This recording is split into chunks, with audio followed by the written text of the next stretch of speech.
Bem, livre pensador, Lava Jato, né? Vivendo e pensando em Curitiba, no Paraná. Nós estamos no Brasil numa situação tremendamente grave. A guerra civil existe, só que de um lado os bandidos armados, do outro povo comum desarmado.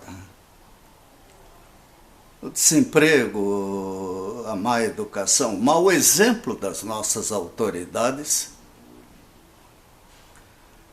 acaba justificando as espertezas pequenas, tá? Que a polícia não cansa de enfrentar, e faltam penitenciárias, esqueceram de fazer cadeias, como esqueceram de fazer escolas.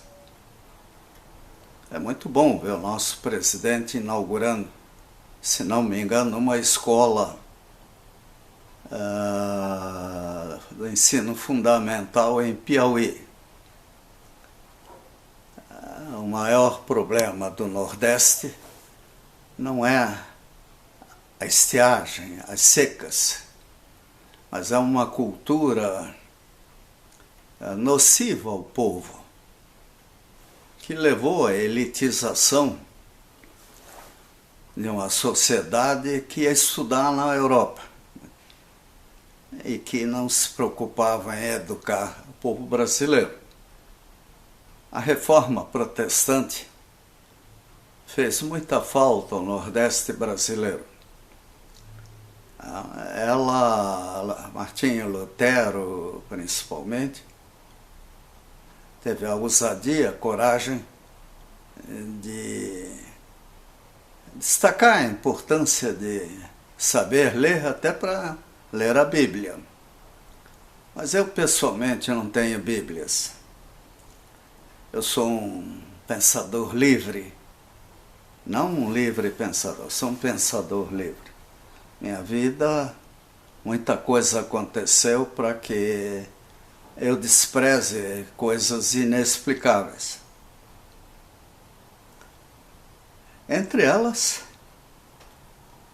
Blumenau, onde nasci, meu pai, família, os amigos, os próprios professores de religião, e pois a beleza que era Blumenau, a natureza, a Mata Atlântica, Florianópolis, Laguna, e cursinho em São Paulo, onde vivi um ano magnífico.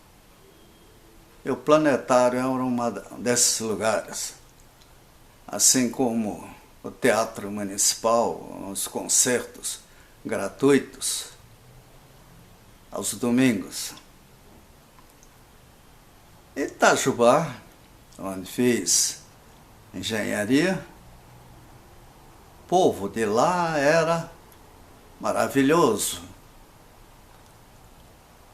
tão fantástico que me fez esquecer que eu estava longe da família, numa cidade pequena, improvisando a minha maneira de ser.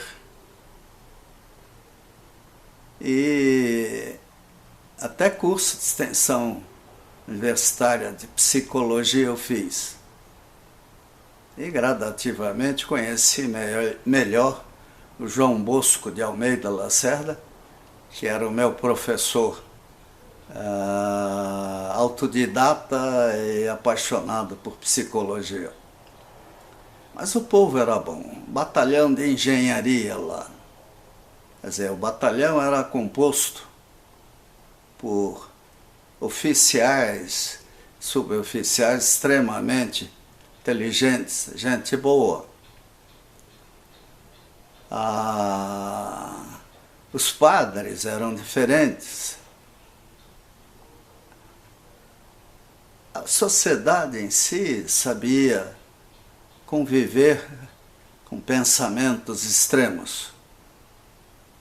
Eu aproveitei isso.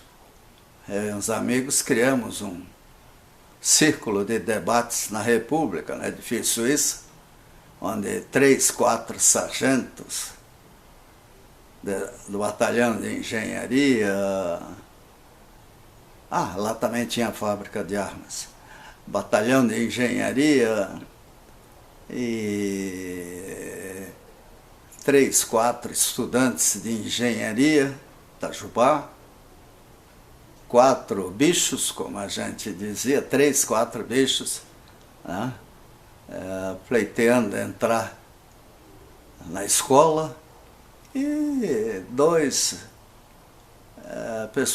pessoas de fora. Mas o círculo de debates envolvia gente de fora e era para quem se dispunha a discutir qualquer coisa, religião, política não, religião, conceitos filosóficos, sem ofensa, sem que isso fosse considerado qualquer tipo de agressão. E a gente, às vezes sarcasticamente ou não, brincando ou não, ia aprofundando o debate. Além disso, a República tinha um telhado Eternite, e a gente subia, ficava deitado lá vendo meteoros,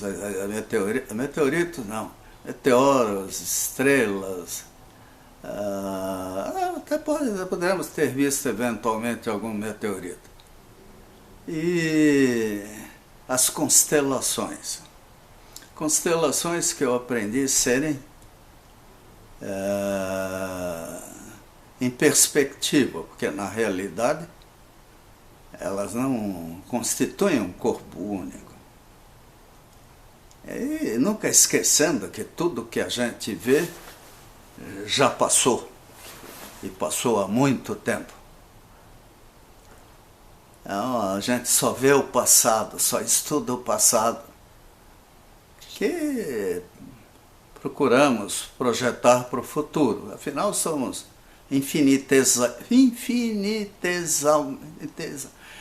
pequenos, infinitesimamente, a língua já não ajuda. Somos desprezivelmente pequenos. É muita arrogância querer explicar tudo, principalmente as coisas mais complexas. Bertrand Russell, naquela época, era meu grande mestre.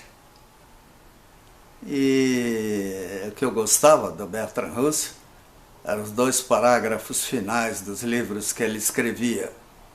Às vezes no meio era uma confusão danada lá para quem era leigo em filosofia, mas os 2 últimos parágrafos eram aquele ajuste para o leigo.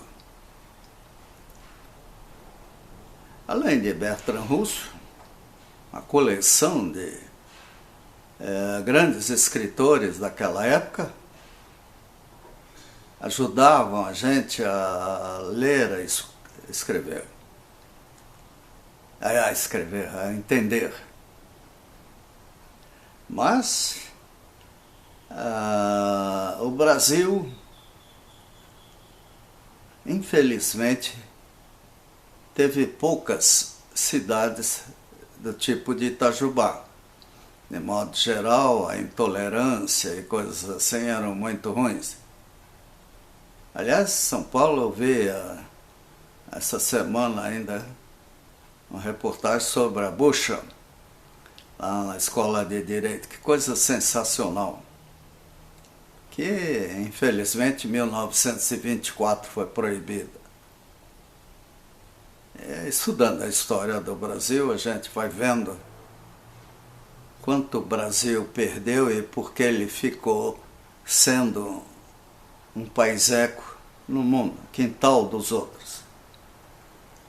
Os ingleses, por exemplo, tinham um tribunal próprio, que eles entravam e saíam como se fossem seres superiores. Bem, a Lava Jato está aí. Que maravilha! Nunca imaginei que pudesse existir algo assim no Brasil. Porque com 74, quase 75 anos, a gente vai desistindo de ver um Brasil melhor. E escandalosamente a corrupção estava por aí. Agora tentam desmoralizar a Operação Lava Jato, que é lamentável. É um crime contra o Brasil, contra o povo do Brasil. O que ela descobriu deveria estar em tribunais marciais, porque, lamentavelmente, a justiça civil é feita para os ricos, não para o povo. O povo apodrece nas penitenciárias, em chiqueiros que eles chamam de cadeia. E é óbvio, pela falta de cadeia, a maior parte daqueles que são flagrados cometendo delitos acabam soltos. Isso é natural, não tem onde botar. Direitos humanos sem os deveres. Quando eu vejo o pessoal falar em direitos humanos, eu dá vontade de chorar, porque não vejo a mesma preocupação com os deveres humanos. Vemos manifestações aí a favor de verbas da educação. Onde é que estava esse povo durante esses anos todos? Por que eles não andaram com faixas antes, os pais deles, os avós deles? O Nordeste é um exemplo clássico. Nosso presidente, parece que esteve lá inaugurando uma escola de ensino fundamental. Se tinha ou não o nome dele, não sei. Mas parabéns, presidente. Nós temos que valorizar o ensino fundamental. Investir em ensino superior para exportar brasileiros é preferível investir na lavoura, em coisas que gerem empregos aqui. Lógico, nós precisamos do terceiro grau. E o ideal seria que as universidades públicas, do jeito que estão, fossem todas elas privatizadas. Todas, sem exceção. Já que estão a serviço dos países estrangeiros. Ah, mas e o armamento? Se alguém jogar uma bomba no Instituto Fiocruz, vai espalhar germes de todo tipo. E assim no mundo inteiro. Nós não precisamos mais de bomba atômica. Isso é besteira. Gore Vidal até escreveu um livro muito bom sobre isso há muitos anos atrás. Aliás, sou fã do Gore Vidal, Hannah Arendt, né? Apesar de eu ter sentido até no WhatsApp a ironia de alguns. Mas eu acho bom que leiam, né? E Mário Vargas Llosa, o livro dele, Guerra no Fim do Mundo, ou Conversa no Sacristia e outros, são livros fantásticos. Como O Homem Medíocre, de Hossein Reneiros, a parte, o viés racista. A própria história da Guerra do Paraguai ensinaria muito sobre a riqueza dos países platinos. Então, nós temos que estudar, nós temos que aprender. Nós não podemos simplesmente ver noticiários. Nós precisamos ver livros sem tutela. Uma vez eu pensei em ser espírita. E entrando lá em São Paulo, na sede lá do Movimento Espírita, na prateleira tinha uns livros lá. Você só deve ler esses livros. Fiz meia volta e fui embora, né? dividir o tempo e saber ler, e hoje em dia a televisão é fantástica, os canais estrangeiros, lógico, refletem a visão política de quem faz o filme, mas tem informações de extremo valor, porque nós estamos muito longe de conhecer a história da humanidade. O livro, é óbvio, é feito no passado, mas o livro, quando ele, além de descrever, ele traz pensamentos da época, algumas pessoas estariam no panteão dos gênios da humanidade. Eu não conheço esse panteão, não sei onde ele existe. Também fazer isso aí depende de quem paga, né? É muito complicado dizer que em tal ou qual museu nós vamos descobrir isso. Eu visitei museus, o de Nuremberg, se não me engano, museu alemão, fantástico. Espero que ainda exista. Melhor, é muito chato na Europa, que eles estão abandonando tudo com medo do CO2. Gente, é gozado a gente ouvir tanta gente falar em CO2 e ninguém fala em reduzir o tamanho das pessoas. Nós teríamos um ganho fenomenal da poluição, porque é óbvio, quanto menor o indivíduo, menor o cocôzinho, como diria o nosso presidente, talvez, né? Então a engenharia genética deveria estar botando nos vidros o planejamento do homem e da mulher do futuro. Não precisamos mais enfrentar leões. Nós precisamos enfrentar o futuro do universo, tentar prolongar o máximo que podemos fazer a existência de nossos descendentes. Nós zelamos muito pelos nossos genes e gostaríamos que eles durassem muito. Então, pensador livre, lava-jato, moralização da humanidade. Aliás, a humanidade parece que está voltando à era das trevas. Que coisa horrível ver o comportamento do presidente dos Estados Unidos. É uma democracia, o que faz com que a gente tenha uma ideia muito ruim do povo americano. Tomara que isso mude. Trump está fazendo escola, inclusive no Brasil. Que tristeza.